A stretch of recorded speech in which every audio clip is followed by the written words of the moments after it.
Hello friends. आज हम लोग भारत के संविधान में पंचायत से संबंधित जो प्रावधान है उसको देखेंगे। और ये पार्ट 9 में दिया है संविधान के। और आर्टिकल्स हैं 243 से 243 ओ। ठीक है, ए बी सी डी करके है। 243 में ए, 243 बी, 243 सी, सी ऐसे करके 243 ओ तक है।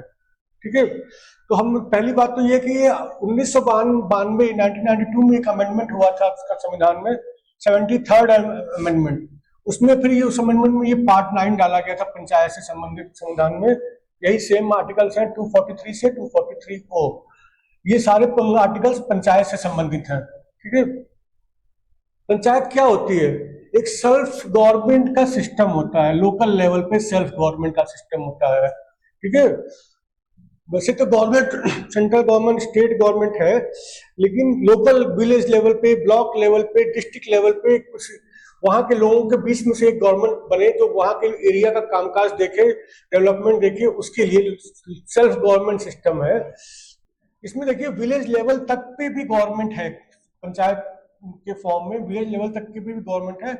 इसकी रिस्पॉन्सिबिलिटी होती है इसके अपनी खुद की एक्टिविटीज, अपनी खुद के लिए एक्टिविटीज के लिए रिस्पॉन्सिबल होती है और अपनी एरिया के डेवलपमेंट और तमाम काम के लिए रिस्पॉन्सिबल होती है। इसमें जो 73rd अमेंडमेंट किया गया 1992 में कॉन्स्टिट्यूशन में, ये पावर्स जो है ना, पावर्स और रिस्पॉन्सिबिलिटी सब पंचायत को पास ऑन की गई। 73rd किस चीज की पावर्स और रिस्पॉन्सिबिलिटीज?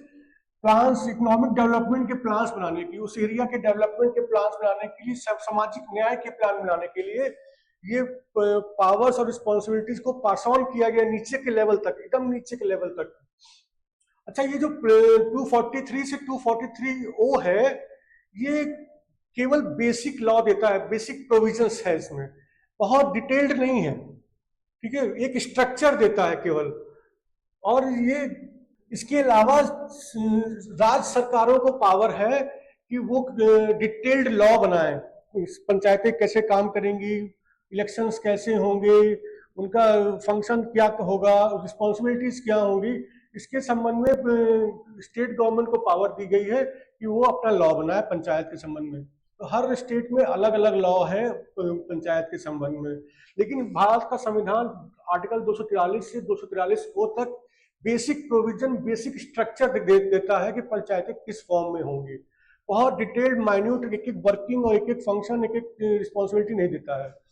ठीक है, ये स्टेट लिस्ट है ना, लिस्ट 7th शेड्यूल में, भारत के संविधान के 7th शेड्यूल में लिस्ट 2 है, वो स्टेट लिस्ट है। उसमें एंट्री 5 है। ठीक है, एंट्री 5 में लोकल गवर्नमेंट और सेल्फ गवर्नमेंट इंस्टीट्यूशन के संबंध में सारी पावर स्टेट गवर्नमेंट को दी गई है। क्योंकि स्टेट लिस्ट में है ना, तो अब स्टेट गवर्नमेंट ही लॉ बना सकती है, सेंट्रल गवर्नमेंट इस संबंध में लॉ नहीं बनाएगी, क्योंकि ये स्टेट लिस्ट का पार्ट होगा। ये लोकल गवर्नमेंट का जो मैटर है वो स्टेट लिस्ट का पार्ट है, इसलिए स्टेट गवर्नमेंट ही स्टेट लेजिस्लेचर में इसके संबंध में कानून बनाएगी, सेंट्रल गवर्नमेंट नहीं बनाएगी। ठीक है, अच्छा, पंचायतें 3 लेवल पे होती हैं। पहली विलेज लेवल पे, उसको विलेज पंचायत कहते हैं, ग्राम पंचायत भी बोलते हैं। इंटरमीडिएट लेवल पे उसको ब्लॉक पंचायत कहते हैं। डिस्ट्रिक्ट लेवल पे उसको जिला परिषद बोलते हैं। ठीक है, आइए कुछ इंपॉर्टेंट डेफिनेशंस और मीनिंग देख लें। ग्राम सभा, आर्टिकल 243 क्लॉज बी। ग्राम सभा का डेफिनेशन दिया है, Gram Sabha means a body consisting of persons registered in the electoral rolls relating to village comprised within the area of panchayat at the village level. एक village level पे जो पंचायत का जो एरिया है, उसमें जितने भी वोटर्स हैं 18 साल से ऊपर वाले, वो सब ऑटोमेटिक ग्राम सभा का मेंबर्स हैं। इसके लिए कोई इलेक्शन नहीं होता ग्राम सभा का।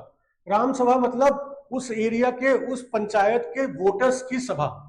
ठीक है, कोई इलेक्शन नहीं। कोई भी बच्चा 18 साल की उम्र पार किया तो वो ऑटोमेटिक मेंबर है ग्राम सभा का, क्योंकि वो वोटर बन गया है। ग्राम सभा ही मेन फलक्रम है पंचायती राज सिस्टम का, वही सारा कंट्रोल और सुपरविजन करती है विलेज के डेवलपमेंट के लिए, गांव के डेवलपमेंट के लिए। अच्छा, ग्राम सभा में लोग जाते हैं और अपना लोकल गवर्नेंस और डेवलपमेंट और क्या क्या जरूरतें हैं गांव के लिए, ये सब क्या करके वहां पे डिस्कस करते हैं। और वो ऑटोमेटिक 18 साल से ऊपर वाले सब ऑटोमेटिक मेंबर्स होते हैं इसके। जो पंचायत होती है वो सारे डेवलपमेंट प्लान्स ग्राम सभा के सुपरविजन और मॉनिटरिंग में ही करती है। ग्राम सभा ही सुपरवाइज करेगी कि पंचायत सही काम कर रही है कि नहीं कर रही है। कोई अगर पंचायत कोई भी काम करेगी तो वो ग्राम सभा के थ्रू ही करेगी, और कोई भी डिसीजन पंचायत का ऑफिशियल और वैलिड नहीं होगा अगर ग्राम सभा उस पर अपनी मोहर न लगाए, अपनी कंसेंट न दे दे।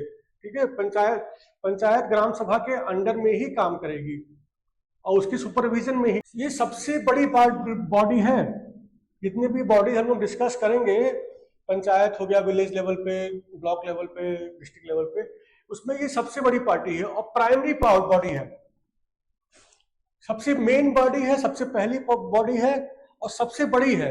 सबसे बड़ी इसलिए है क्योंकि जो भी 18 साल का हो गया वो सीधे मेंबर बन गया, तो इसमें हजारों मेंबर्स हो सकते हैं। ठीक है, और ये एक परमानेंट बॉडी है क्योंकि ये कोई चुनी नहीं गई है कि इसको हटा दिया जाए, डिसॉल्व कर दिया जाए।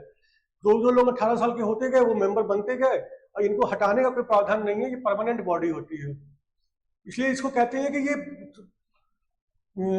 मतदाता का सभा है। ये जो मतदाता है, ग्राम सभा जो है वो मतदाता की सभा है। और जो बाकी जितनी भी और बॉडीज है, ग्राम पंचायत है, ब्लॉक पंचायत है, जिला परिषद है, ये सब में इलेक्टेड रिप्रेजेंटेटिव्स होते हैं जो इन लोगों 18 साल से ऊपर के वोटर्स के द्वारा चुन के जाते हैं। लेकिन ग्राम सभा में कोई इलेक्टेड नहीं होता है, वो सब ऑटोमेटिक सदस्य बन जाते हैं। जो भी 18 साल का है उस गांव में वो ग्राम सभा का मेंबर है। जो भी ग्राम सभा निर्णय ले लेती है वो कोई और बॉडी उसको काट नहीं सकती, उसको कैंसिल नहीं कर सकती। अपने ग्राम सभा अपना निर्णय खुद कैंसिल कर सकती है, लेकिन ग्राम सभा का निर्णय कोई विलेज पंचायत या ब्लॉक पंचायत नहीं कैंसिल कर सकती। ये तो हम लोग डिस्कस कर ही चुके हैं कि 18 साल का होना चाहिए और उस इलाके का, उस गांव का वोटर लिस्ट में उसका नाम होना चाहिए, तो वो ग्राम सभा का मेंबर बन गया। ग्राम सभा के क्या फंक्शंस होंगे, क्या पावर्स होंगी, ये सब राज्य सरकार एक कानून बना करके उस कानून के माध्यम से डिसाइड करती है। ठीक है, उसके लिए फंक्शंस वगैरह कॉन्स्टिट्यूशन में नहीं दिया गया है। इंटरमीडिएट लेवल पे क्या है? इंटरमीडिएट लेवल का मतलब होता है level between village and district level. एक गांव है, एक डिस्ट्रिक्ट लेवल है, उसके बीच का एक लेवल हो गया इंटरमीडिएट लेवल। इसको गवर्नर स्पेसिफाई करते हैं कौन कौन इंटरमीडिएट लेवल होगा, और वो इसका नोटिफिकेशन जारी करते हैं। ये तो आप समझ ही गए हैं कि पंचायतें 3 लेवल पे होती हैं: village level panchayat, intermediate level panchayat, district level panchayat. अच्छा, पंचायतों से संबंधित कुछ इंपॉर्टेंट मैटर्स डिस्कस कर लेते हैं। ये अलग अलग आर्टिकल्स हैं, इसी टेबल में दिया हुआ है। आर्टिकल 243B, इसमें ये पंचायतों का गठन कैसे होगा ये दिया हुआ है 243B में। देखिए, 3 लेवल पे होती है ग्राम पंचायतें। एक तो विलेज लेवल पे, उसका ग्राम पंचायत बोलते हैं। इंटरमीडिएट लेवल पे उसको ब्लॉक पंचायत या पंचायत समिति भी कहते हैं, और डिस्ट्रिक्ट लेवल पे उसको जिला परिषद कहते हैं। जिन राज्यों में 20 लाख से कम की पॉपुलेशन है वहां पे ये इंटरमीडिएट लेवल नहीं होगा। ठीक है, वहां पे इंटरमीडिएट लेवल ब्लॉक पंचायत नहीं होगा। ऑल्दो 20 लाख से कम की पॉपुलेशन वाले राज्य शायद ही कोई हो, लेकिन जहां भी है, जो भी राज्य है 20 लाख से कम की पॉपुलेशन वाले, वहां पे ये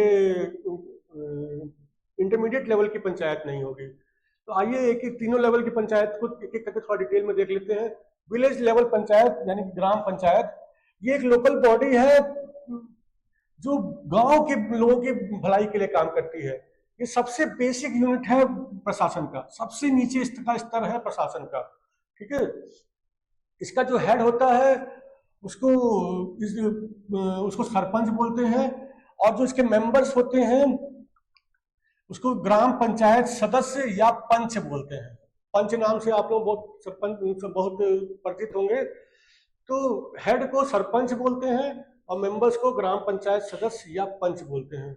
देखिए, इस जो ग्राम पंचायत होती है ना, यहाँ पे सारे विलेजर को ये परमिशन होती है कि वो अपनी ओपिनियन दे सकते हैं कि क्या करना चाहिए, कैसे इलाके का डेवलपमेंट होना चाहिए, विलेज का, गांव का डेवलपमेंट कैसे होना चाहिए। और बहुत इजीली आराम से डिसीजंस हो जाते हैं, कोई लंबा प्रोसीजर नहीं होता है, ठीक है। उस हिसाब से काम फिर होता है। अच्छा, इंटरमीडिएट लेवल को देख लेते हैं। इंटरमीडिएट लेवल यानी पंचायत समिति, ब्लॉक लेवल भी बोल सकते हैं। ये ये तहसील लेवल या तालुका लेवल पे होता है, ठीक है। तहसील में या तालुका में जितने भी विलेजेस उसके अंडर में आ रहे हैं, तो उसके लिए ये काम करता है। ये डेवलपमेंट उसको डेवलपमेंट ब्लॉक कहते हैं, ठीक है। तो सारे विलेजेस को मिलाकर के डेवलपमेंट ब्लॉक कहते हैं। ये उसके लिए, उन सारे विलेजेस के लिए काम कर, सारे गांव के लिए काम करता है। और ये क्या होता है, जो पंचायत समिति यानी इंटरमीडिएट लेवल वाला है, ये ग्राम पंचायत और डिस्ट्रिक्ट एडमिनिस्ट्रेशन के बीच में पुल का काम करती है। ये अगर ग्राम पंचायत को कुछ डेवलपमेंट वगैरह कराना है और डिस्ट्रिक्ट एडमिनिस्ट्रेशन से बोलना है, तो ये पुल का काम करेगी और ये ग्राम पंचायत की बातें को डिस्ट्रिक्ट एडमिनिस्ट्रेशन को, डीएम वगैरह को पहुंचाएगी। अब आ जाते हैं डिस्ट्रिक्ट लेवल पंचायत यानी जिला परिषद। ये जितने भी रूरल एरियाज हैं डिस्ट्रिक्ट लेवल पे, जितने भी रूरल एरियाज हैं डिस्ट्रिक्ट लेवल पे, उन सबकी बेहतरी के लिए काम करते हैं, उसके एडमिनिस्ट्रेशन के लिए काम करती है। और इसका ऑफिस जो होता है ना जिला परिषद का, ये डिस्ट्रिक्ट हेडक्वार्टर पे होता है, गांव में नहीं होगा। और इसके जो हेड होते हैं वो डिस्ट्रिक्ट कलेक्टर या डिस्ट्रिक्ट डीएम होते हैं, डिस्ट्रिक्ट मजिस्ट्रेट, या फिर डिप्टी कमिश्नर भी हो सकते हैं, ठीक है। जितने भी पंचायत समिति है के वो हैं, पंचायत समिति मतलब इंटरमीडिएट लेवल के जितने भी चेयरमैन हैं, ठीक है, वो सब जिला परिषद के मेंबर्स होते हैं। पंचायत समिति यानी इंटरमीडिएट लेवल पे जितने भी चेयरमैन्स हैं, जितनी भी समितियां हैं उसके चेयरमैन्स हैं, वो सब मेंबर होंगे डिस्ट्रिक्ट और जिला परिषद के। और ये क्या करेगी, ये जो जिला परिषद है वो स्टेट गवर्नमेंट और पंचायत समिति के बीच में पुल का काम करेगी, ठीक है। पंचायत समिति जो इंटरमीडिएट लेवल ब्लॉक लेवल पे है, उनके और स्टेट गवर्नमेंट के बीच में पुल का काम करेगी।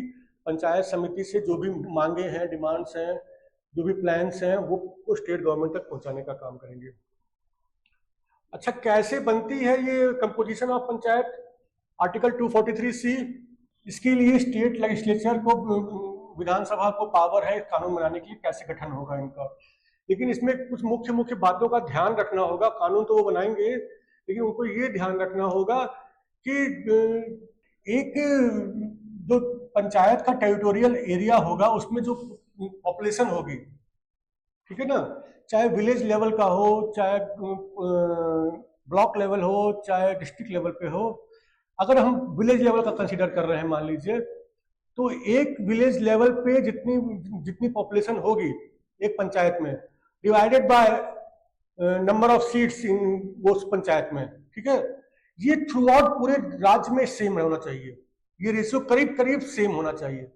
ये नहीं कि एक मतलब ये रेशियो बहुत ज्यादा वेरी कर जाए।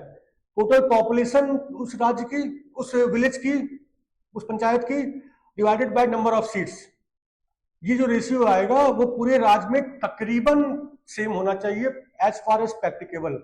एकदम एग्जैक्टली मैचिंग तो नहीं हो सकता है, लेकिन एज फार एज प्रैक्टिकेबल ये रेशियो सेम होना चाहिए। Population of the territorial area of the panchayat divided by number of seats in panchayat, ठीक है। अच्छा, ये तो आप जानते ही हैं कि जितने भी पंचायत के सदस्य हैं वो डायरेक्ट इलेक्शन द्वारा चुने जाते हैं। उस एरिया के वोटर्स चुनते हैं कि कौन सदस्य बनेगा, ठीक है। अब एक पंचायत को तमाम टेरिटोरियल कॉन्स्टिट्यूएंसीज में बांटा जाएगा। एक पंचायत में एक सीट तो होगी नहीं, लेट्स से 25 सीटें हैं, तो 25 सीटों पे वो बांटा जाएगा। ऊपर हर सीट एरिया के लोग अपना अपना प्रतिनिधि चुनेंगे, ठीक है। तो फिर एक पंचायत में जो पॉपुलेशन होगी, जो एक टेरिटोरियल कॉन्स्टिट्यूएंसी की पॉपुलेशन होगी divided by number of seats, एक टेरिटोरियल कॉन्स्टिट्यूएंसी की जो पॉपुलेशन होगी जो divided by number of seats, वो उस पंचायत के हर एक एरिया में करीब करीब बराबर होना चाहिए, ठीक है। एक पंचायत में लेट से 25 सीटें हैं, 25 टेरिटोरियल कॉन्स्टिट्यूएंसी हैं, तो आप ये समझिए हर कॉन्स्टिट्यूएंसी में करीब करीब बराबर पॉपुलेशन होनी चाहिए, ठीक है। ये विलेज का भी यही लागू होगा, ये जिला पे भी, ब्लॉक लेवल पे भी यही सेम फॉर्मूला चलेगा, और डिस्ट्रिक्ट लेवल पे भी सेम फॉर्मूला चलेगा। ठीक है। अच्छा जी, स्टेट लेजिस्लेचर जो है, विधानसभा विधान परिषद, वो कानून बना सकती है कुछ लोगों का, एक्स्ट्रा लोगों के प्रतिनिधित्व का। ठीक है। जो विलेज लेवल पे सरपंच है, चेयरपर्सन कह लीजिए, जो चेयरमैन, जो पर्सन है, जो सरपंच है, चेयरपर्सन है विलेज पंचायत के, उनका प्रतिनिधित्व होगा ब्लॉक लेवल पे, ब्लॉक पंचायत में। ठीक है। इंटरमीडिएट लेवल पे वो वहां के सदस्य बनेंगे। और अगर किसी राज्य में ब्लॉक पंचायत नहीं है, इंटरमीडिएट लेवल पे नहीं है, तो फिर वो डिस्ट्रिक्ट लेवल पे बन के जो पंचायत है, जिला परिषद जो है, उसके सदस्य बनेंगे। गांव के सरपंच सदस्य बन सकते हैं ब्लॉक पंचायत के, और अगर ब्लॉक पंचायत नहीं है तो फिर वो डिस्ट्रिक्ट लेवल पे बन जाएंगे। और जो ब्लॉक लेवल की जो पंचायत है, उसकी जो चेयरपर्सन है, वो डिस्ट्रिक्ट जिला परिषद के सदस्य बन जाएंगे। ठीक है। डिस्ट्रिक्ट लेवल की पंचायत के। इसके अलावा तमाम और लोगों का भी प्रतिनिधित्व हो सकता है पंचायतों में। किसका? लोकसभा के सदस्यों का और एमएलएस का, उस राज्य के एमएलएस का। तो इसमें विलेज पंचायत को छोड़ दीजिए, ग्राम पंचायत में इन लोगों का प्रतिनिधित्व नहीं होगा। लोग इंटरमीडिएट लेवल पे और जिला परिषद में वो प्रतिनिधित्व कर, वो मेंबर्स होंगे। और किस किस पंचायत के होंगे? जिस एरिया के वो सदस्य चुन के आए हैं। लेट्स से अगर वो एमपी हैं तो किसी एक डिस्ट्रिक्ट से या कॉन्स्टिट्यूंसी से आए हैं, उस एरिया के किसी पंचायत में इंटरमीडिएट लेवल पे या डिस्ट्रिक्ट लेवल पे वो मेंबर हो सकते हैं। ठीक है। इसी तरीके से एमएलए के लिए भी होगा, जो अगर वो किसी एरिया से चुन करके आए हैं तो उस एरिया में जो पंचायत होगी इंटरमीडिएट लेवल पे और डिस्ट्रिक्ट लेवल पे, उसके वो मेंबर हो सकते हैं। इसी तरह राज्यसभा के सदस्य और विधान परिषद के सदस्य, ये भी मेंबर हो सकते हैं इंटरमीडिएट लेवल, ब्लॉक लेवल के पंचायत के। कौन सी पंचायत के? अगर जहां के वो वोटर हैं, जहां के वो वोटर हैं, उस एरिया के वो इंटरमीडिएट लेवल के पंचायत के सदस्य हो सकते हैं। ठीक है। इसी तरीके से डिस्ट्रिक्ट लेवल के केस में वो अगर जिस डिस्ट्रिक्ट के वोटर हैं, उस डिस्ट्रिक्ट के बन सकते हैं मेंबर्स पंचायत के। डिस्ट्रिक्ट लेवल पे भी बन सकते हैं, इंटरमीडिएट लेवल पे बन सकते हैं। इनमें से कोई भी व्यक्ति विलेज लेवल पे नहीं बनेंगे, ना एमएलए ना एमपी। जितने भी मेंबर्स होंगे पंचायत में, कोई सी भी पंचायत हो, जितने भी इलेक्टेड मेंबर्स हैं, नॉमिनेटेड मेंबर्स हैं, चेयरमैन हैं, वो सब वोट कर सकते हैं जो भी मीटिंग होगी पंचायत की। ठीक है। अच्छा, चेयरपर्सन का चुनाव कैसे होगा? देखिए, अगर जो विलेज लेवल का पंचायत है उसमें चेयरपर्सन का चुनाव होगा, उसके लिए राज्य सरकार कानून बनाएगी। ठीक है। जनरली ये जनता ही चुनती है, वहां के वोटर्स ही चुनते हैं, लेकिन हर राज्य में अलग अलग हो सकता है। और जो इंटरमीडिएट लेवल पे पंचायत है और डिस्ट्रिक्ट लेवल पे पंचायत है, उसमें जनता नहीं चुनेगी, जो इलेक्टेड मेंबर्स चुन के आए हैं वही अपने में से चुनेंगे। ठीक है। अच्छा, अब आ जाते हैं reservation of seats, article 243D। हर पंचायत में शेड्यूल कास्ट और शेड्यूल ट्राइब्स के लिए सीटें रिजर्व होंगी। कितनी सीटें? इसके लिए एक अनुपात निकाला जाएगा। जितनी सीटें रिजर्व हैं डिवाइडेड बाय जो जितनी सीटें टोटल सीटें हैं। ठीक है। ये उस एरिया की पॉपुलेशन, पंचायत एरिया की population divided by total population of the SC/ST। किसी भी पंचायत में जितनी शेड्यूल कास्ट शेड्यूल ट्राइब की पॉपुलेशन है डिवाइडेड बाय टोटल पॉपुलेशन। ठीक है। ये जो रेशियो आया, वही सेम रेशियो होना चाहिए टोटल सीट का। मान लीजिए total seat divided by total seats reserve for SC/ST divided by total seats in that panchayat. ठीक है। ये रेशियो करीब करीब बराबर होना चाहिए। अगर किसी एरिया में 40% शेड्यूल कास्ट के पॉपुलेशन है तो 40% सीटें शेड्यूल कास्ट के लिए मेंबर्स के लिए रिजर्व रहेंगी। ठीक है। शेड्यूल ट्राइब की पॉपुलेशन 10% है तो 10% सीटें रिजर्व रहेंगी शेड्यूल कास्ट के कैंडिडेट्स के लिए। ठीक है। उन सीटों पे उसी शेड्यूल कास्ट के या शेड्यूल ट्राइब्स के मेंबर्स ही फाइट कर सकेंगे, कोई और नहीं फाइट कर सकेगा।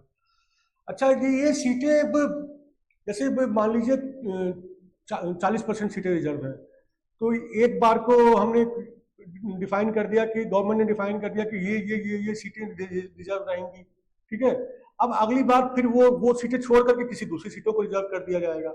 ये रोटेशन से चेंज होता रहेगा। ये नहीं है कि एक ही सीट बार बार रिजर्व रहेगी। एक बार आज रिजर्व है, अगली बार हो सकता है वो अनरिजर्व होगी, लेकिन टोटल संख्या रिजर्व सीटों की संख्या इलेक्शन में उतना रहे, वो रेशियो मेंटेन होना चाहिए। किसी सीट पे ये नहीं है कि ये ऑलवेज रिजर्व रहेगी। विमेन के लिए भी रिजर्वेशन हो सकता है। जो भी SC ST के कैंडिडेट्स हैं उनके में जो विमेन है, ठीक है, उसके लिए भी 1/3 सीटें रिजर्व होंगी। और इसके अलावा टोटल जो कैंडिडेट्स हैं उनमें भी टोटल सीटों में भी 1/3 सीटें SC विमेन के लिए रिजर्व रहेंगी, इंक्लूडिंग SC ST, ठीक है। जितने भी SC ST के लिए सीटें रिजर्व हैं उसमें से 1/3 SC ST की विमेन के लिए, और जो टोटल सीटें हैं उसमें से 1/3 विमेन के लिए रिजर्व रहेंगे। अच्छा, आप रिजर्वेशन चेयरमैन चेयरपर्सन जो भी कह लीजिए, उसके लिए भी रिजर्वेशन रहेगा, ठीक है। SC ST और विमेन के लिए चेयरपर्सन की सीट पर भी रिजर्वेशन रहेगा, और इसके लिए राज्य सरकार कानून बनाएगी कैसे रिजर्वेशन होगा। लेकिन रेशियो देखना होगा, जो भी SC ST का परसेंटेज है, पॉपुलेशन है SC ST divided by total population, जो भी परसेंटेज है उतना ही परसेंटेज सीटें चेयरपर्सन की रिजर्व रहनी चाहिए पंचायत लेवल पे। मान लीजिए टोटल 40% SC है, तो जितनी भी चेयरपर्सन की सीटें हैं उसमें से 40% सीटें SC के लिए रिजर्व रहेंगी, कैंडिडेट्स के लिए रिजर्व रहेंगी, और 1/3 चेयरपर्सन की सीटें विमेन के लिए रिजर्व रहेंगी, ठीक है। और जैसे उसमें हम लोग डिस्कस किया था कि रोटेशन से बार बार सीटें चेंज होती रहेंगी। एक बार ये सीट रिजर्व थी, अगली बार कोई और सीट रिजर्व हो जाएगी, टोटल परसेंटेज उतना ही रहना चाहिए। इसके अलावा बैकवर्ड क्लासेस के लिए भी रिजर्वेशन हो सकता है। स्टेट लेजिस्लेचर को पावर है कि वो इसके लिए कानून बनाए, ठीक है। इसको डायग्राम से देख लेते हैं। ग्राम सभा के मेंबर्स कौन होंगे, जो भी इलेक्टोरेट्स हैं उस विलेज के वो मेंबर्स होंगे। पंचायत के कौन होंगे, चाहे विलेज लेवल पे हो, इंटरमीडिएट लेवल पे हो, डिस्ट्रिक्ट लेवल पे हो। इलेक्टेड मेंबर्स, इलेक्टेड व्यक्ति जो होंगे वो होंगे मेंबर्स। आइए देख लेते हैं आर्टिकल 243E। क्या ड्यूरेशन होगा पंचायत का। पंचायत जो चुनी जाएगी वो 5 साल के लिए चुनी जाएगी। 5 साल कहां से काउंट होगा, पहली मीटिंग की डेट से। 5 साल बाद ये ऑटोमेटिक खत्म हो जाएगी। 5 साल से पहले भी डिसॉल्व की जा सकती है, ठीक है। 5 साल से पहले भी पंचायत को भी डिसॉल्व किया जा सकता है, स्टेट गवर्नमेंट उसके लिए कानून बनाएगी। इलेक्शन कब कंप्लीट कराना होगा, 5 साल खत्म होने से पहले इसका इलेक्शन कंप्लीट करा लेना होगा। और अगर किसी वजह से खत्म हो गया है 5 साल, तो फिर उसके बाद नेक्स्ट 6, अगर वो डिसॉल्व हो गई है किसी वजह से, डिसॉल्व करना पड़ गया, तो अगले 6 महीनों में करा लेना होगा, ठीक है। 5 साल खत्म होने वाला है, पूरा टेन्योर चलेगी अगर, तो 5 साल से खत्म होने से पहले करा लेना होगा, और अगर डिसॉल्व कर दिया गया है तो नेक्स्ट 6 मंथ में करा देना होगा। अच्छा, अगर कोई पंचायत डिसॉल्व कर दी जाती है तो जो नेक्स्ट पंचायत आती है वो बैलेंस पीरियड के लिए केवल होती है। अगर किसी पंचायत ने 2 साल काम किया केवल और डिसॉल्व कर दी गई, तो जो अब नई पंचायत आएगी वो केवल 3 साल काम करेगी, 5 साल नहीं करेगी। लेकिन अगर एक पंचायत डिसॉल्व की गई और अब 4.5 साल या उसके बाद डिसॉल्व की गई और केवल 6 महीने या उससे कम का पीरियड बचा है, तो फिर नई पंचायत उसके लिए नहीं चुनी जाएगी, ठीक है। बैलेंस पीरियड के लिए नहीं चुनी जाएगी। आर्टिकल 243F देख लेते हैं, डिस्क्वालिफिकेशन फॉर मेंबरशिप। अगर कोई व्यक्ति स्टेट लेजिस्लेचर में MLA MLC के चुनाव के लिए डिस्क्वालिफाइड है, तो वो यहाँ पे भी डिस्क्वालिफाइड है। या फिर राज्य सरकार ने कोई कानून बनाया है इसके संबंध में कि ये लोग डिस्क्वालिफाइड होंगे, तो उस कानून के तहत वो डिस्क्वालिफाइड होंगे। अच्छा, इसमें एक एक्सेप्शन है, MLA के लिए चुनाव के लिए 25 साल की एज है मिनिमम, यहाँ 21 की एज है, तो ये 25 साल का कोई व्यक्ति नहीं है, इसलिए वो डिस्क्वालीफाई नहीं होगा। उनको भी 21 से ऊपर वो अलाउड है पंचायत के लिए। अच्छा, कोई व्यक्ति डिस्क्वालिफाइड हो गया है, कोई मेंबर है पंचायत का वो डिस्क्वालिफाइड हो गया है या नहीं हुआ है, ये सवाल अगर खड़ा होता है तो ये सवाल कौन डिसाइड करेगा? एक ऐसी अथॉरिटी डिसाइड करेगी जो स्टेट लेजिस्लेचर बनाएगी, विधानसभा विधान परिषद बनाएगी, कानून बना करके एक अथॉरिटी बनाएगी और उसमें तरीका बताएगी कि इस तरीके से डिसाइड होगा और ये अथॉरिटी डिसाइड करेगी, तो तभी उस हिसाब से वो डिसाइड होगा। अच्छा, आर्टिकल 243G देख लेते हैं। जो क्या पावर, अथॉरिटी और रिस्पॉन्सिबिलिटी होती है पंचायत की, ये सब चीजें स्टेट गवर्नमेंट डिसाइड करेगी एक कानून बना करके कि ये हमारे स्टेट में पावर्स, ये पावर्स होंगी पंचायतों की, ये अथॉरिटी होगी, ये रिस्पॉन्सिबिलिटी होगी और उसके हिसाब से पंचायतों को काम करना होगा। अब कैसे कैसे पावर्स दी जाएंगी, रिस्पॉन्सिबिलिटी दी जाएंगी, इसमें कुछ कंडीशंस उनको एडहियर करना पड़ेगा।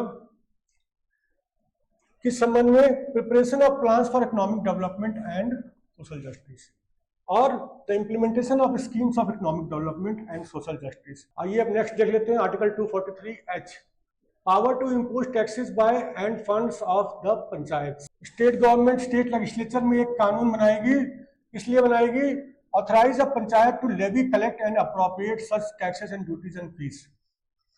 तो पंचायतें अपने एरिया में कुछ टैक्सें लगा सकती हैं, उसको वसूली कर सकती हैं और उस टैक्सेस को खर्चा कर सकती हैं जो पैसा आया, और लेकिन इसके विषय में कितना होगा, प्रोसीजर क्या होगा, लिमिट्स क्या होंगे, ये स्टेट गवर्नमेंट कानून बना के तय करेगी। इसके अलावा स्टेट गवर्नमेंट जो टैक्सेस वगैरह कलेक्ट करती है, ड्यूटीज कलेक्ट करती है, फीस कलेक्ट करती है, उसमें से एक हिस्सा स्टेट गवर्नमेंट पंचायतों को दे देगी। इसके संबंध में भी कानून बनेगा और इसमें भी कानून में लिखा होगा किस पर्पस के लिए पंचायतें यूज करेंगी, क्या कंडीशन होगी और कितना लिमिट होगा यूज करने का। ठीक है।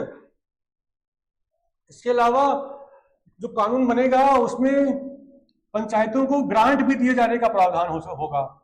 कहां से दिया जाएगा? Consolidated fund of the state से दिया जाएगा।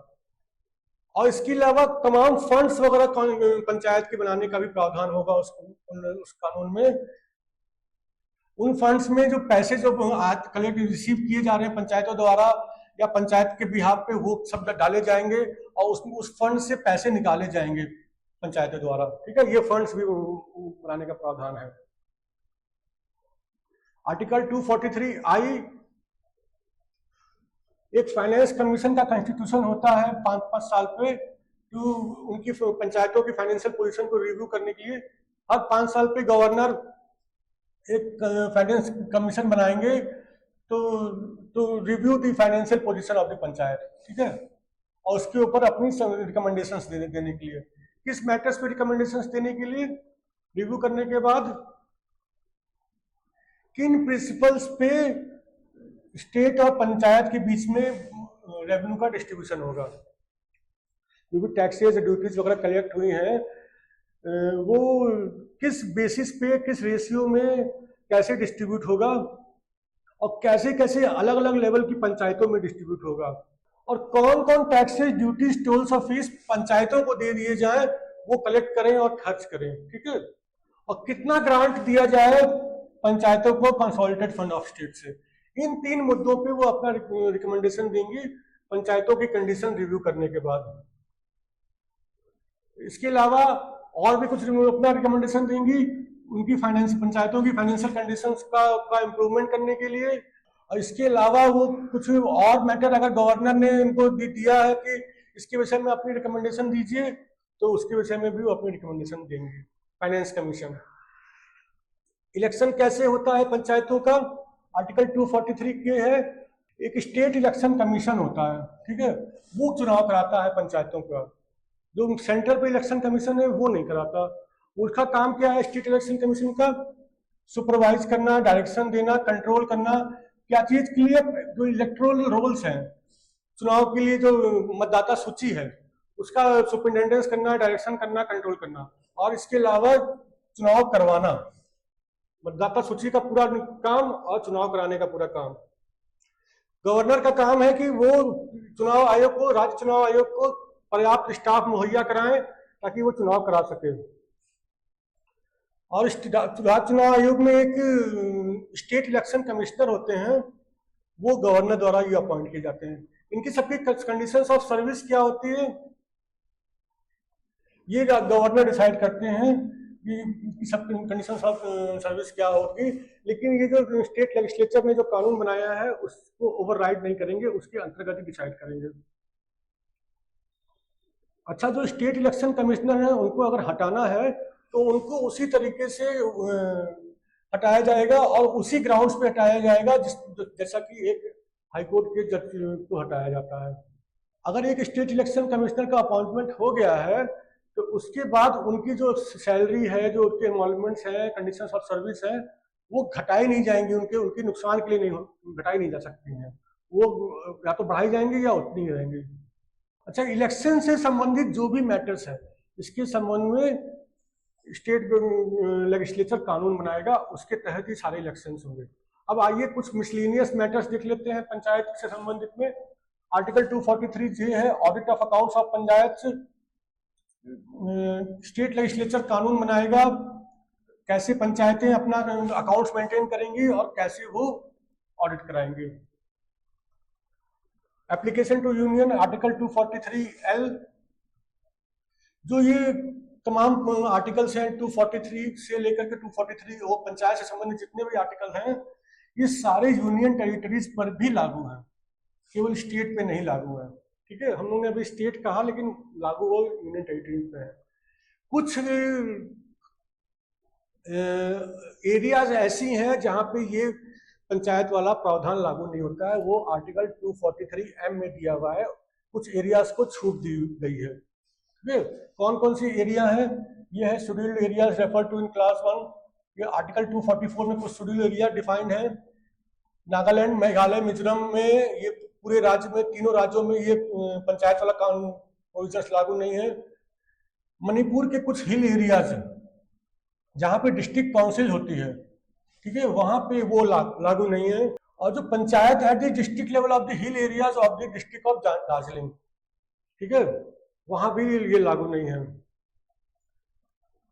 एक लास्ट आर्टिकल देख लेते हैं, article 243O, bar to interfere by courts in electoral matters. तो कोई भी कानून है वो टेरिटोरियल कॉन्स्टिट्यूएंसी के बंटवारे का कैसे कैसे बांटा गया है और जो सीटें अलॉट की गई हैं उस कॉन्स्टिट्यूएंसीज में, उसको कोर्ट में चैलेंज नहीं किया जा सकता। और election to any panchayat can be, कोई भी अगर पंचायत का इलेक्शन हुआ है तो उसको चैलेंज करना है कि सही हुआ है गलत हुआ है, तो एक अथॉरिटी होगी और उसमें प्रेस्क्राइब तरीका दिया होगा, उसी अथॉरिटी के पास ही जाएगा वो पिटीशन और उस प्रेस्क्राइब तरीके से ही करना होगा। ठीक है फ्रेंड्स, थैंक यू।